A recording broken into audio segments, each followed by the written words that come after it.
ആഴിമല ശിവക്ഷേത്രം. അവിടുത്തെ പ്രശസ്തമായ ശില്പമാണിത്. ഗംഗാദേവിയെ ശിരസിൽ വഹിക്കുന്ന ശിവഭഗവാൻ.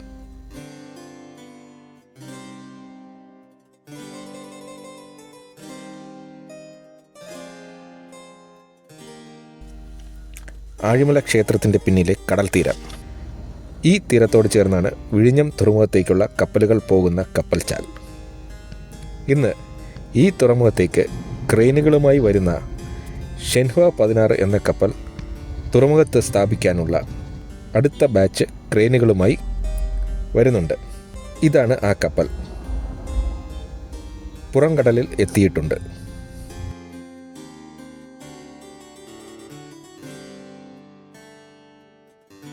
കപ്പലിനെ കപ്പൽച്ചാലിലൂടെ സുരക്ഷിതമായി തുറമുഖത്തെത്തിക്കുന്ന ടഗ് ബോട്ടുകളിൽ ഒന്ന് കപ്പലിനോട് അടുത്ത് എത്തിയിട്ടുണ്ട്. പുറംകടലിൽ നിന്നും തുറമുഖത്തേക്ക് കൊണ്ടുവരുമ്പോൾ കപ്പലിൻ്റെ നിയന്ത്രണവും ചുമതലയും കപ്പലിൻ്റെ യഥാർത്ഥ ക്യാപ്റ്റനിൽ നിന്നും തുറമുഖത്തു നിന്നും കപ്പലിലേക്ക് പോകുന്ന മറ്റൊരു ക്യാപ്റ്റൻ ഏറ്റെടുക്കും. തുറമുഖത്തേക്ക് വരുന്ന കപ്പൽ തുറമുഖത്തെ കാര്യങ്ങളെല്ലാം കഴിഞ്ഞ് തിരികെ പുറംകടലിൽ എത്തുന്നതുവരെ ഈ ക്യാപ്റ്റൻ്റെ നിയന്ത്രണത്തിലായിരിക്കും.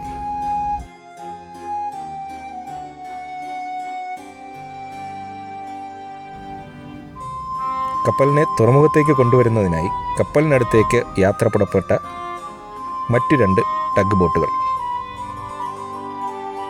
ഈ വീഡിയോയിൽ കപ്പലിനെ പറ്റിയും തുറമുഖത്തെപ്പറ്റിയും കപ്പൽ നിയമങ്ങളെപ്പറ്റിയും ഒരുപാട് കാര്യങ്ങൾ വിവരിക്കുന്നുണ്ട്. അതുകൊണ്ട് വീഡിയോ അവസാനം വരെയും കാണുക.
ഡോൾഫിൻ 35 എന്നാണ് ഈ കപ്പലിൻ്റെ പേര്.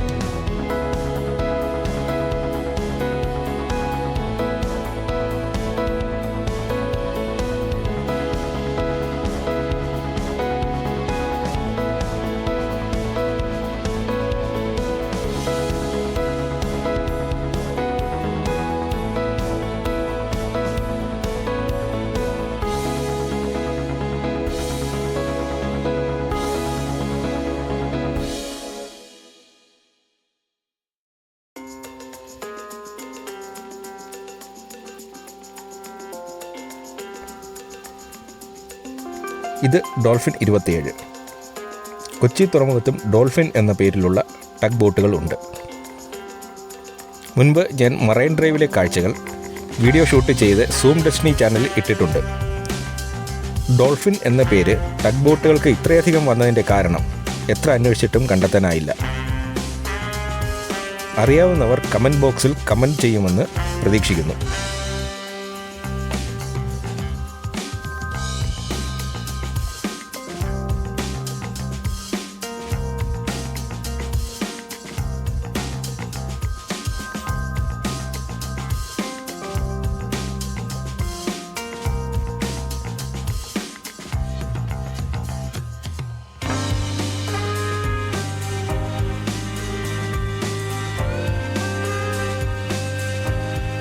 വിഴിഞ്ഞം തുറമുഖം എന്നാൽ എന്ത് എന്ന എൻ്റെ മുൻപത്തെ വീഡിയോയിൽ വിഴിഞ്ഞം തുറമുഖത്തിൻ്റെ സവിശേഷതകളും ക്യാപ്പബിലിറ്റീസും പിന്നെ MSC ഐറിന എന്ന ലോകത്തിലെ ഏറ്റവും വലിയ കണ്ടെയ്നർ ഷിപ്പിനെയും അതിൻ്റെ ക്യാപ്പബിലിറ്റീസിനെയും മറ്റു വിശേഷങ്ങളെപ്പറ്റിയും വിശദമായി പ്രതിപാദിച്ചിട്ടുണ്ട്. ആ വീഡിയോ എല്ലാവരും കാണണം. MSC ഐറിനയെ വിഴിഞ്ഞം തുറമുഖത്തിൻ്റെ ഉദ്ഘാടന ദിവസം ഇവിടെ കൊണ്ടുവരാനുള്ള ശ്രമങ്ങൾ നടക്കുന്നു.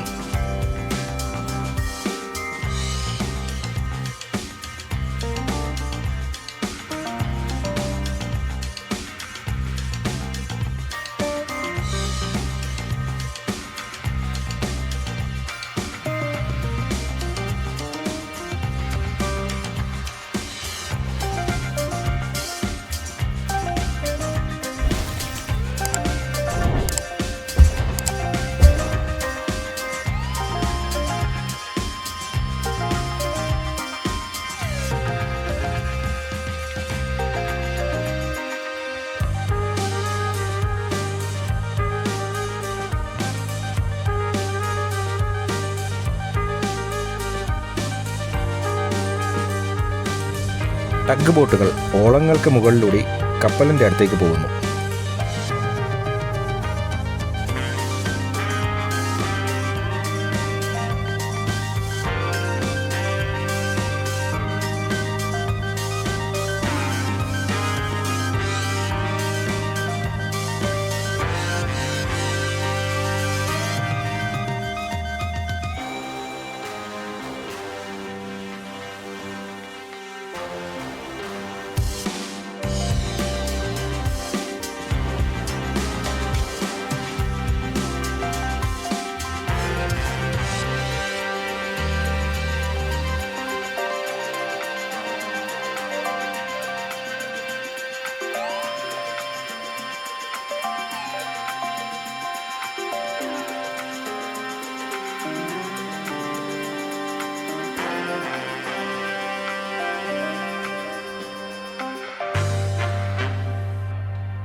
ടഗ് ബോട്ടുകൾക്ക് മറ്റ് സാധാരണ ബോട്ടുകളേക്കാൾ എൻജിൻ പവർ കൂടുതലാണ്. കാരണം ടഗ് ബോട്ടിൻ്റെ ഭാരം മാത്രമല്ല, വമ്പൻ എക്സ്റ്റേണൽ ലോഡ് കൂടി വലിക്കുവാനോ തള്ളി നീക്കാനോ ഉള്ള പവർ അതിനുണ്ട്.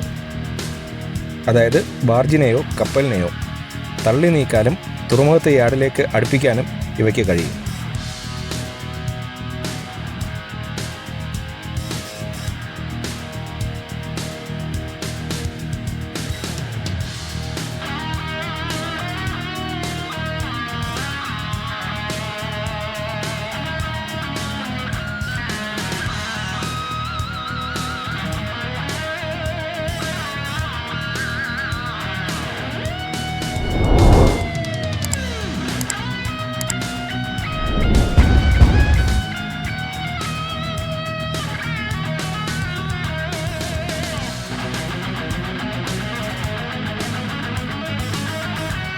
ഡോൾഫിൻ 41 എന്ന പേരുള്ള പട്രോൾ ബോട്ട്.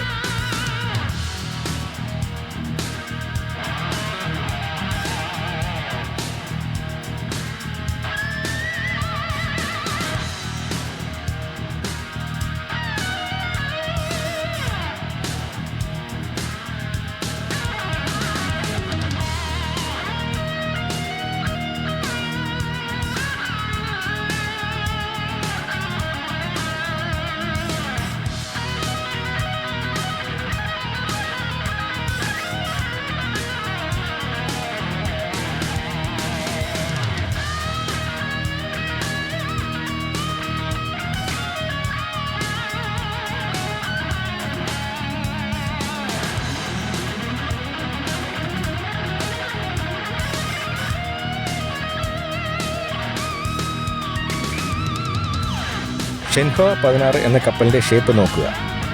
സാധാരണ കപ്പലിൻ്റെ പോലെ മുൻഭാഗവും അതിൻ്റെ പിന്നിൽ വീതിയേറിയ താഴ്ന്ന വിശാലമായ പ്ലാറ്റ്ഫോമും ആണ് ഇതിനുള്ളത്.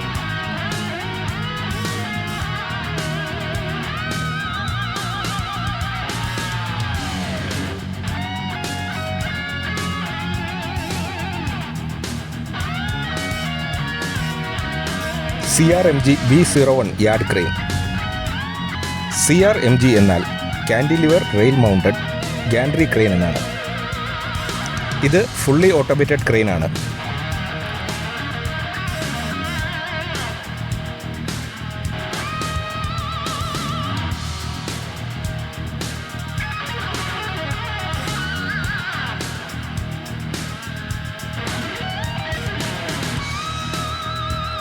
ഇന്ത്യയിലെ ആദ്യത്തെ ഫുള്ളി ഓട്ടോമേറ്റഡ് CRMG ക്രെയിൻ വിഴിഞ്ഞത്ത് സ്ഥാപിച്ചിരിക്കുന്ന ആദ്യത്തെ യാർഡ് ക്രെയിനായ CRMG E01 ആണ്.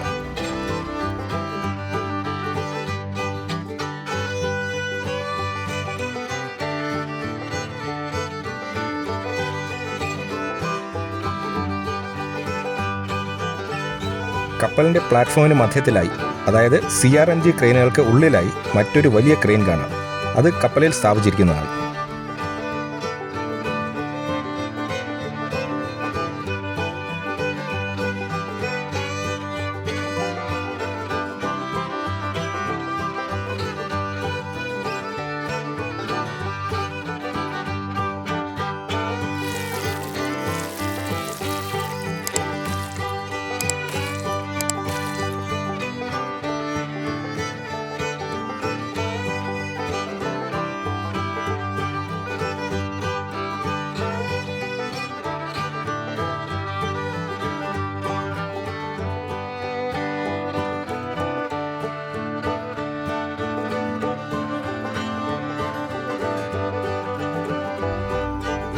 കപ്പൽ കരയോട് കൂടുതൽ അടുത്ത് വരികയാണ്.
(41 ടൺ ശേഷിയുള്ള ക്രെയിനുകളാണ് ഇവ ഓരോന്നും.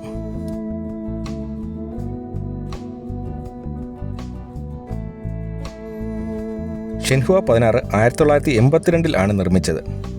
241 മീറ്റർ നീളവും 42 മീറ്റർ വീതിയും, അതായത് ഏകദേശം 790 അടി നീളവും 138 അടി വീതിയും ഉള്ള ഒരു ഹെവി ലോഡ് കാരിയർ ഷിപ്പാണ് ഷെൻഹുവ 16. ലൈബീരിയയിൽ രജിസ്റ്റർ ചെയ്ത ലൈബീരിയൻ പതാക വഹിക്കുന്ന കപ്പൽ. കപ്പലിൻ്റെ IMO നമ്പർ 80146667 എന്നാണ്. MMSI number 6360173884.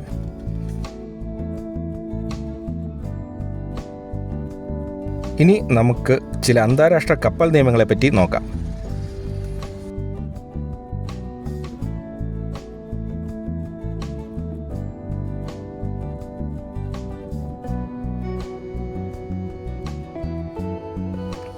എന്താണ് IMO നമ്പർ? യുണൈറ്റഡ് നേഷൻസിൻ്റെ കീഴിലുള്ള ഇൻ്റർനാഷണൽ മാരിടൈം ഓർഗനൈസേഷനാണ് IMO നമ്പർ നൽകുന്നത്. ഈ ഓർഗനൈസേഷനിൽ അംഗത്വമുള്ള രാജ്യങ്ങളുടെ കപ്പലുകൾക്കാണ് ഈ നമ്പർ കിട്ടുന്നത്. ഇന്ത്യ ഇതിൽ അംഗമാണ്. ഹെഡ്ക്വാർട്ടേഴ്സ് ലണ്ടനിലാണ്.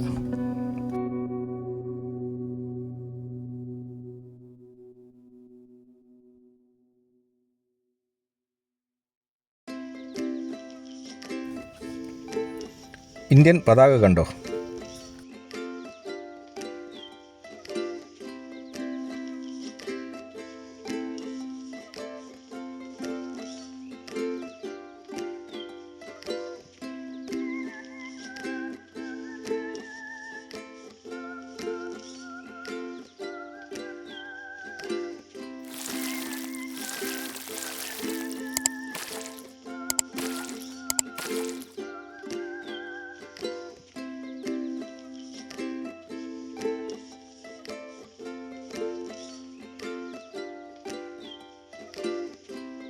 ഡോൾഫിൻ 41 ഒരു പട്രോൾ വെസലാണ്.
കപ്പലിൻ്റെ എൻജിൻ വർക്ക് ചെയ്യുന്നുണ്ട്.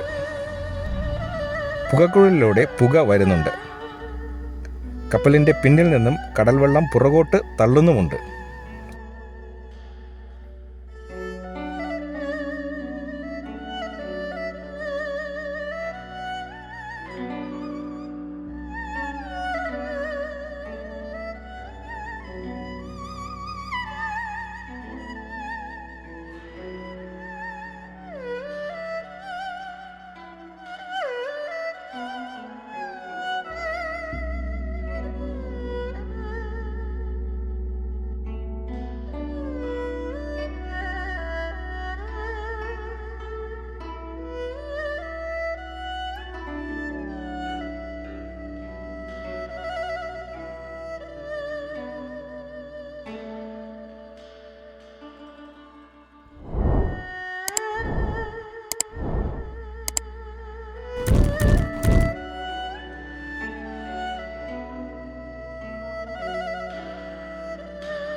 ഈ കപ്പലിന് ഫുട്ബോൾ ഗ്രൗണ്ടിനേക്കാളും നീളമുണ്ട്. വീതി ഫുട്ബോൾ ഗ്രൗണ്ടിൻ്റെ അത്രയും വരില്ല. അതായത് 1/4 കിലോമീറ്ററോളം നീളം കപ്പലിനുണ്ട്.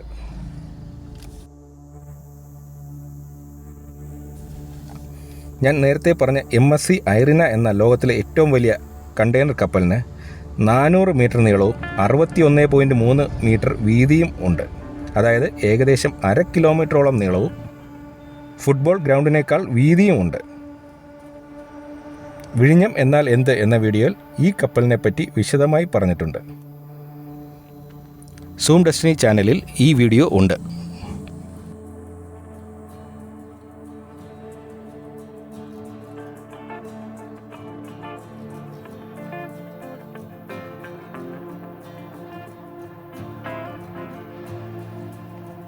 പട്രോൾ ബോട്ടും കറ്റമരവും തമ്മിലുള്ള വലിപ്പ വ്യത്യാസം.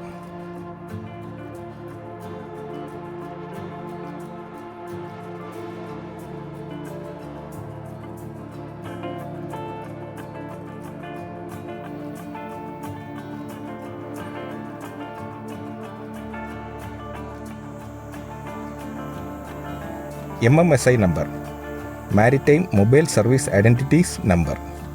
ഇത് ഒരു 9 ഡിജിറ്റ് നമ്പറാണ്.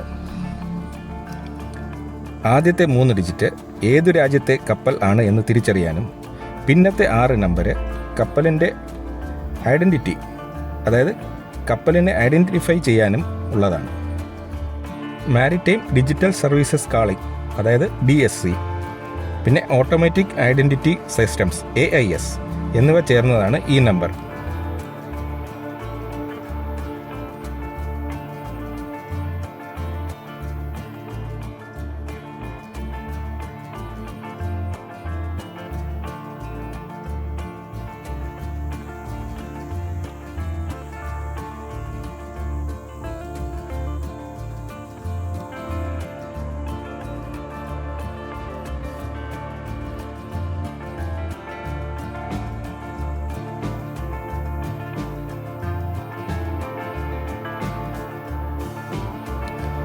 ഇന്ത്യൻ പതാക.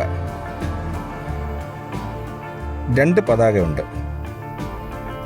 ഒന്ന് ഇന്ത്യൻ പതാക. ഇന്ത്യൻ സമുദ്രാതിർത്തിയിലൂടെ സഞ്ചരിക്കുമ്പോൾ ഇന്ത്യൻ നിയമങ്ങൾ പാലിക്കാൻ കപ്പലുകൾ ബാധ്യസ്ഥരാണ്. അതിന് അവർ തയ്യാറാണ് എന്നതിൻ്റെ ഒരു സൂചകം കൂടിയാണത്. രണ്ടാമത്തെ പതാക ഈ കപ്പൽ രജിസ്റ്റർ ചെയ്തിരിക്കുന്ന രാജ്യത്തിൻ്റെയാണ്. പതാകകൾ ഇല്ലാതെ സഞ്ചരിക്കുന്ന കപ്പലുകളെ പൊതുവെ പൈറേറ്റ് ഷിപ്പുകളായിട്ടാണ് കണക്കാക്കുന്നത്. നേവി ഷിപ്പുകളുടെ നോട്ടപ്പുള്ളികളായിരിക്കും പതാക ഇല്ലാത്ത കപ്പലുകൾ എപ്പോഴും. പലതരത്തിലുള്ള പതാകകൾ കപ്പലിൽ ഉപയോഗിക്കാറുണ്ട്. അപകടം, മനൂവറിംഗ്, അർജന്റ് തുടങ്ങി പല അവസരങ്ങളിലും പ്രത്യേകം പതാകകൾ ഉപയോഗിക്കുന്നു.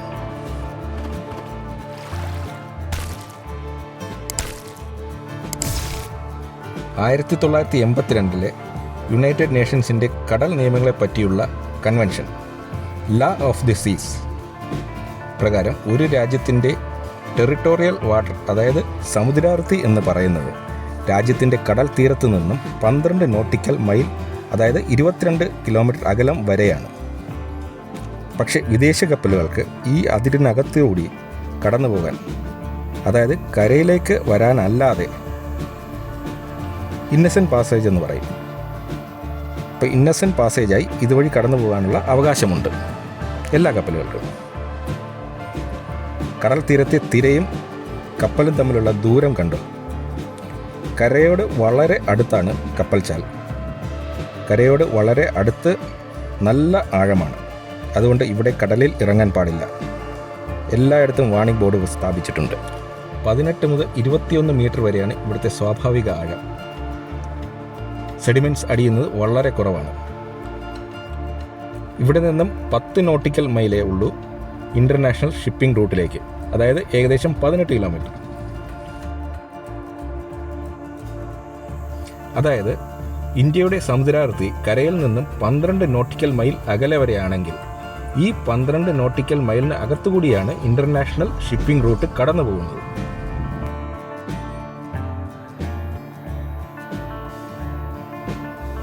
പലപ്പോഴും ഇൻ്റർനാഷണൽ ഷിപ്പിംഗ് റൂട്ടുകൾ രാജ്യങ്ങളുടെ സമുദ്രാതിർത്തിയോട് ചേർന്നാണ് കടന്നു പോകാറ്.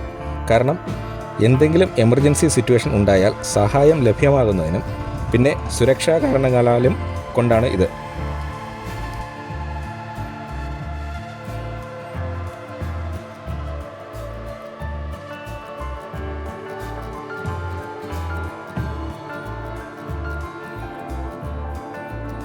രാജ്യങ്ങളുടെ സമുദ്രാതിർത്തിയോട് ചേർന്നാണെങ്കിൽ വൈദ്യസഹായം എളുപ്പം ലഭിക്കും. അതുപോലെ കടൽ കൊള്ളക്കാരിൽ നിന്നും അതാത് രാജ്യങ്ങളുടെ നേവിയുടെ സംരക്ഷണവും ലഭിക്കും. പിന്നെ കമ്മ്യൂണിക്കേഷൻ സൗകര്യങ്ങൾ കിട്ടും. എന്നിങ്ങനെ പല കാരണങ്ങളുണ്ട് ഇങ്ങനെ അതിർത്തിയോട് ചേർന്ന് പോകുന്നതിന്.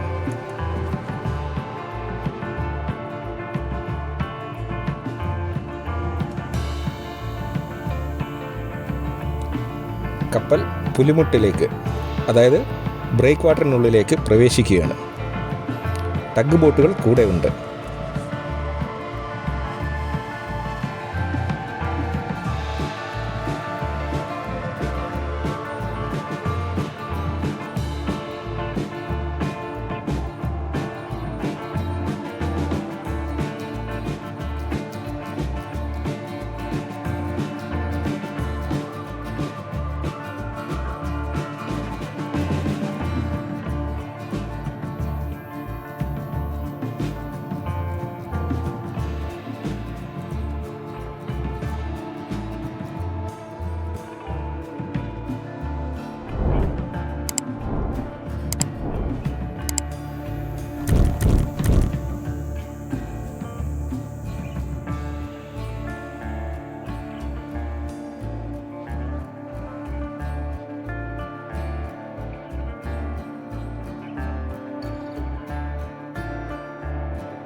ZPMC Shanghai Zhenhua industries company limited എന്നാണ്. ചൈനീസ് ഗവൺമെൻറ്റാണ് ഈ കമ്പനിയുടെ ഉടമസ്ഥർ. ലോകത്തിലെ ഏറ്റവും വലിയ ക്രെയിൻ അതുപോലെ സ്റ്റീൽ സ്ട്രക്ചറുകൾ നിർമ്മിക്കുന്ന കമ്പനിയാണ് ZPMC.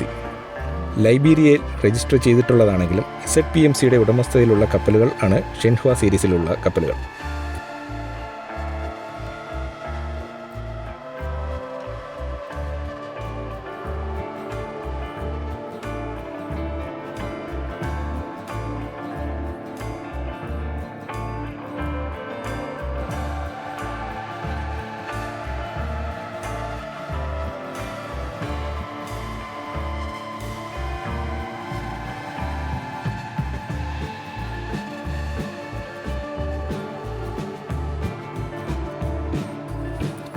ഇന്ത്യയിൽ ഇന്ത്യൻ നിയമപ്രകാരം ഇന്ത്യക്കാർക്കോ ഇന്ത്യൻ കമ്പനികൾക്കോ മാത്രമേ ഇവിടെ കപ്പൽ രജിസ്റ്റർ ചെയ്യാൻ പറ്റുകയുള്ളൂ.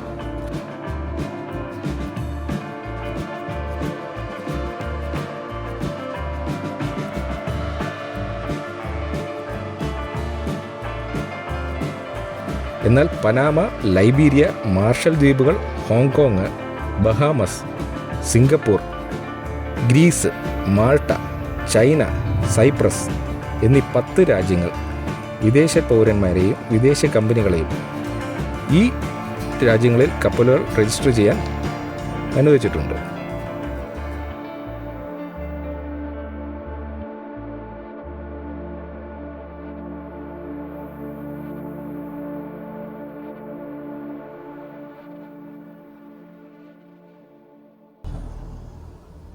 ഇപ്പോൾ കപ്പൽ സ്വന്തം എൻജിൻ പ്രവർത്തിപ്പിച്ചാണ് നീങ്ങുന്നത്.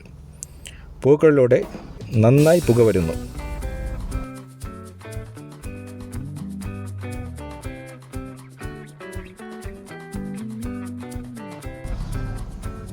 ക്രെയിനുകളിൽ അദാനി എന്ന പേര്.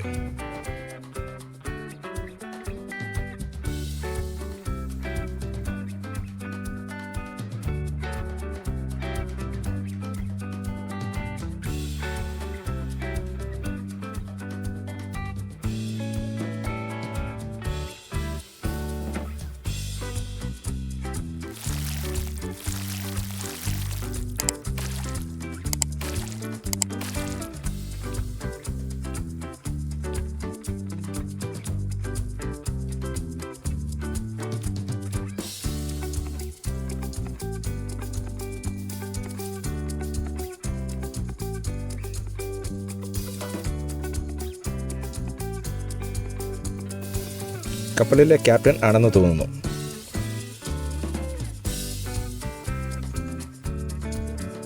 കപ്പൽ മരങ്ങളുടെ മറവിലേക്ക് പോകുന്നു.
ഷെൻഹുവ മറയുകയാണ്.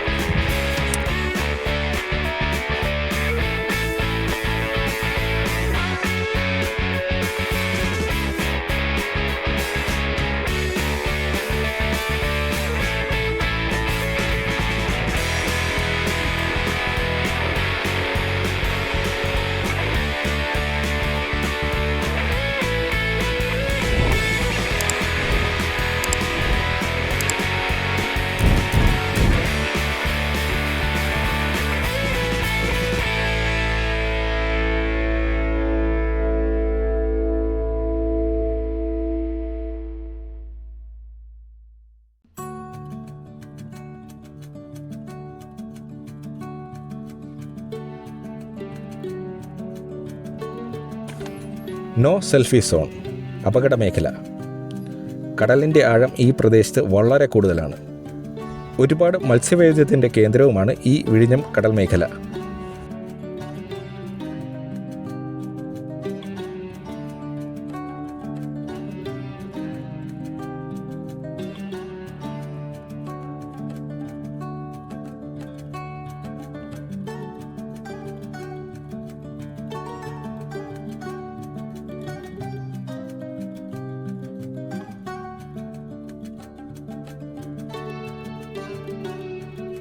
ആഴിമല ശിവഭഗവാന്റെ ശില്പത്തിന് കീഴിലാണ്.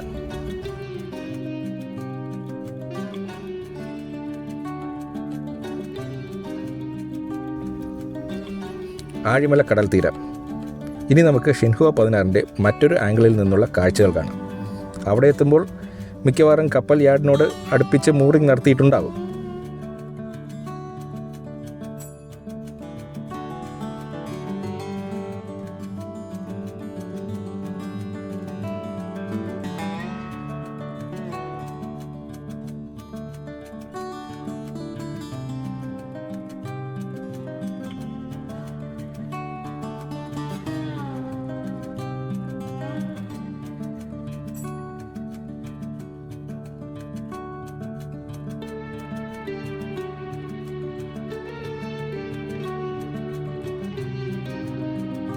ഷിൻഹുവ 16 മറ്റൊരു ആംഗിളിൽ നിന്നുള്ള ദൃശ്യം.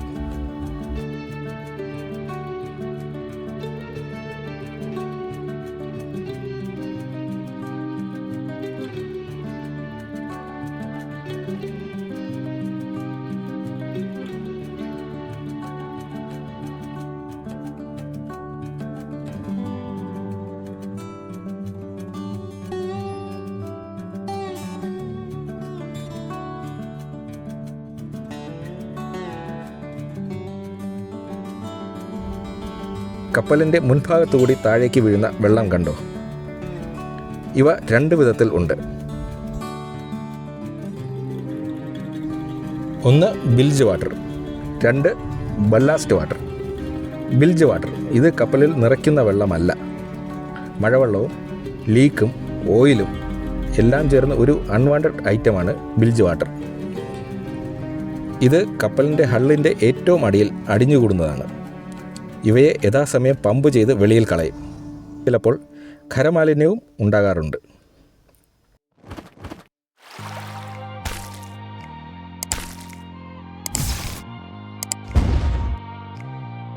ബല്ലാസ്റ്റ് വാട്ടർ ഇത് ഇല്ലാതെ പലപ്പോഴും കപ്പലിന് പ്രവർത്തിക്കാൻ കഴിയില്ല. കപ്പലിൻ്റെ സേഫ്റ്റിക്ക് വേണ്ടിയും വെയിറ്റ് ബാലൻസ് ചെയ്ത് കപ്പലിനെ നേരെ നിർത്തുന്നതിനും കപ്പലിൽ ലോഡ് കുറവായിരിക്കുമ്പോൾ പ്രൊപ്പല്ലർ ആവശ്യത്തിന് വെള്ളത്തിൽ താഴ്ന്നു നിൽക്കാനും ഇത് വളരെ അത്യാവശ്യമാണ്.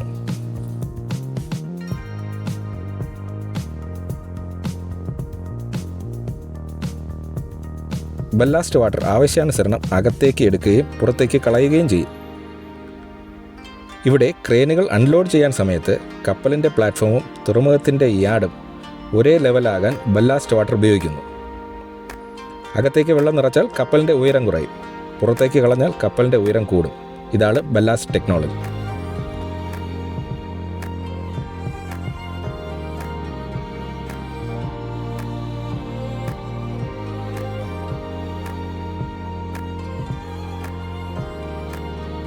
പട്രോൾ ബോട്ടും അതിനടുത്ത് കിടക്കുന്ന മാമത്ത് ഷിപ്പും തമ്മിലുള്ള സൈസ് വ്യത്യാസം.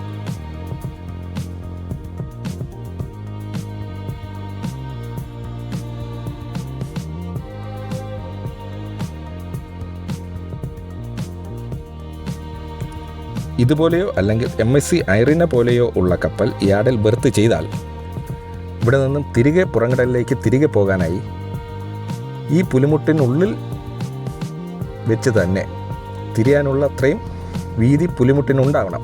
അതായത് 1/2 കിലോമീറ്ററോളം നീളം വരുന്ന MSC ഐറിനയ്ക്ക് തിരിയാൻ 1 കിലോമീറ്ററെങ്കിലും വീതി പുലിമുട്ടിനുള്ളിൽ വേണ്ടിവരും. അത് വിഴിഞ്ഞം തുറമുഖത്ത് ഉണ്ട്. പുലിമുട്ടും യാർഡെന്ന് വെച്ചാൽ ഇപ്പോൾ കപ്പൽ നിൽക്കുന്ന സ്ഥലം. ഇവർ രണ്ടും തമ്മിലുള്ള ദൂരമാണ് പുലിമുട്ടിനകത്തെ വീതി. അതാണ് ഈ കാണിക്കുന്നത്.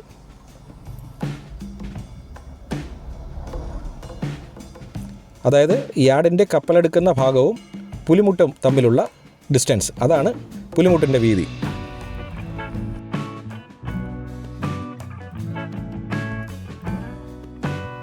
യാർഡിൽ നിന്ന് പുള്ളിമുട്ടിന് ഇവിടം വരെ വീതിയുണ്ട്.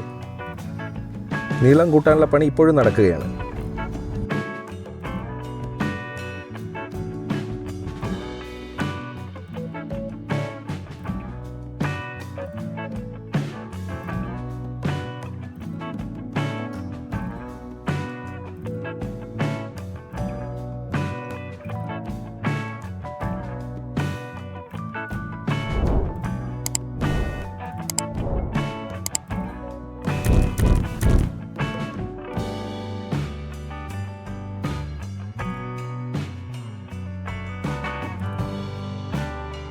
ഇനി എത്രയെത്ര കപ്പലുകൾ ഇവിടെ വരാനും പോകാനുമുള്ളതാണ്.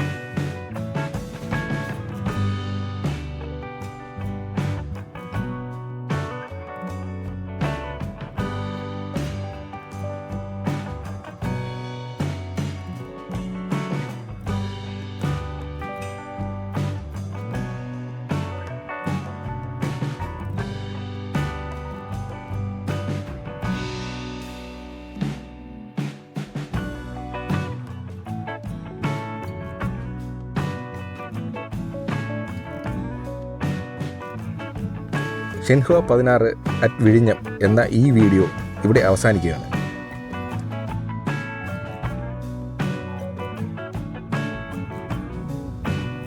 അടുത്ത വീഡിയോയുമായി ഞാൻ ഉടനെ തന്നെ നിങ്ങളുടെ മുന്നിലേക്ക് വീണ്ടും വരും.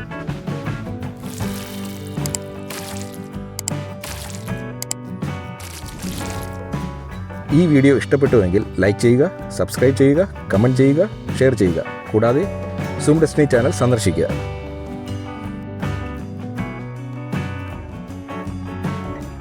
അടുത്ത വീഡിയോയുമായി ഞാൻ എത്തും വരെ ഗുഡ് ബൈ.